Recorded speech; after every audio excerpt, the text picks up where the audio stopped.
আচ্ছা ধরুন আপনাকে একটা মেয়ে হুট করেই প্রপোজ করলো, অতঃপর আপনি তাকে জিজ্ঞেস করলেন, কে আপনি, আমাকে প্রপোজ করলেন কেন? তখন সেই মেয়েটা অ্যান্সারে দিতে পারে, আপনাকে আমার অনেক দিন থেকেই ভালো লাগে, আপনাকে আমি অনেক পছন্দ করি, সো আই লাভ ইউ। মেয়েটা আপনাকে এইভাবে বলতেই পারে।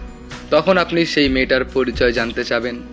কথা বলতে বলতে হুটহাট করে বলেও ফেলতে পারেন, এর আগে কি কখনো প্রেম করেছিলেন বা রিলেশনে ছিলেন? তখন সেই মেয়েটা যদি নিজেকে ভালো প্রমাণ করার জন্য মিথ্যে যদি বলে না, আমি কোনোদিনও প্রেম করিনি, আপনি আমার জীবনে প্রথম, তখন কিন্তু আপনি জীবনে বড় সড়ো একটা ধোঁকা খেয়ে যাবেন যদি সেই মেয়েটার কথা বিশ্বাস করেন। আবার এমনও হতে পারে আপনি যদি মেয়েটাকে জিজ্ঞেস করেন কখনো রিলেশনে ছিলেন কিনা, তখন সেই মেয়েটা যদি আপনাকে বলে, হ্যাঁ আমি প্রেম করেছিলাম, তবে তার সঙ্গে ব্রেকআপ হয়ে গিয়েছে, এটাও একটা চিন্তার বিষয়, তাই না? সে প্রেম করেছিল, ভালো হবে কিনা এইরকম চিন্তা ভাবনা আসে মনে, তাই না?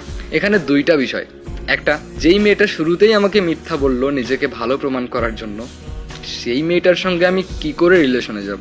দ্বিতীয়ত, যেই মেয়েটার ব্রেকআপ হয়েছে সেই মেয়েটার সঙ্গে রিলেশনে যাওয়া সম্ভব না, এগুলো চিন্তা মাথায় আসবে, তাই না? এটাই কি ভালোবাসা? না, এটাকে ভালোবাসা বলে না। ভালোবাসা কেমন জানেন? ধরুন আপনি বিড়ালকে একদম সহ্য করতে পারেন না, একটা ছোট্ট বিড়াল আপনার বাসায় প্রতিদিন আসে, প্রতিদিন আপনার পায়ের কাছে ঘুরঘুর করে, খেতে চায়, আপনি বিড়ালটাকে তাড়িয়ে দেন, লাথি মারেন, বিরক্ত হয়ে আপনি বিড়ালটাকে খেতেও দেন, এরকম করে বেশ কিছুদিন চলে গেল। অতঃপর একদিন দেখলেন বিড়ালটি আসলো না, আপনি চিন্তা করলেন বিড়ালটি গেল কোথায়, আজকে তো খাবার দিতাম তাকে, বিড়ালটি আসলো না কেন?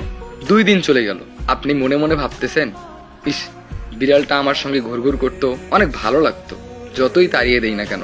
তখন আপনি বিড়ালটাকে খুঁজতে শুরু করবেন, আশেপাশে ডাকবেন পুষি পুষি বলে, বিড়ালটা কিন্তু আসবে না। তখন আপনি মনে মনে কষ্ট পেয়ে যাবেন। আরও যদি বিড়ালটা দীর্ঘদিন আপনার সঙ্গে কাটিয়ে দেয়, তখন আপনার চোখ দিয়ে তো পানিও বেরিয়ে আসতে পারে, তাই না?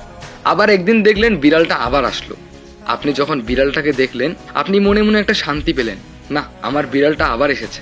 তখন দেখবেন আপনি মনে মনে প্রশান্তি পাবেন, এমন শান্তি যেটা কাউকে বলে বোঝাতে পারবেন না। হ্যাঁ, আমি এটা এই জন্য বললাম, এটাই হচ্ছে ভালোবাসা। হুট করে প্রপোজ করে দিলেই কি ভালোবাসা হয়ে গেল? একটা মানুষের সঙ্গে চলবেন, ফিরবেন, কথা বলবেন, চলতে ফিরতে হঠাৎ করে একটা মানুষের প্রতি এমনভাবে মায়া জন্ম নিবে, সেই মায়াটাকে না আপনি কখনো ভুলতে পারবেন না।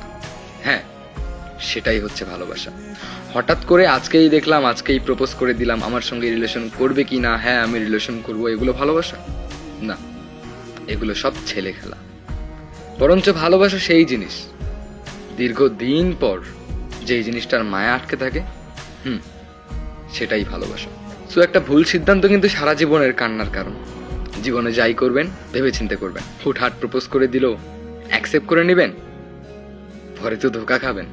তাই যা করবেন ভেবে চিন্তে করবেন। ভিডিওটি ভালো লাগলে একটা শেয়ার করবেন।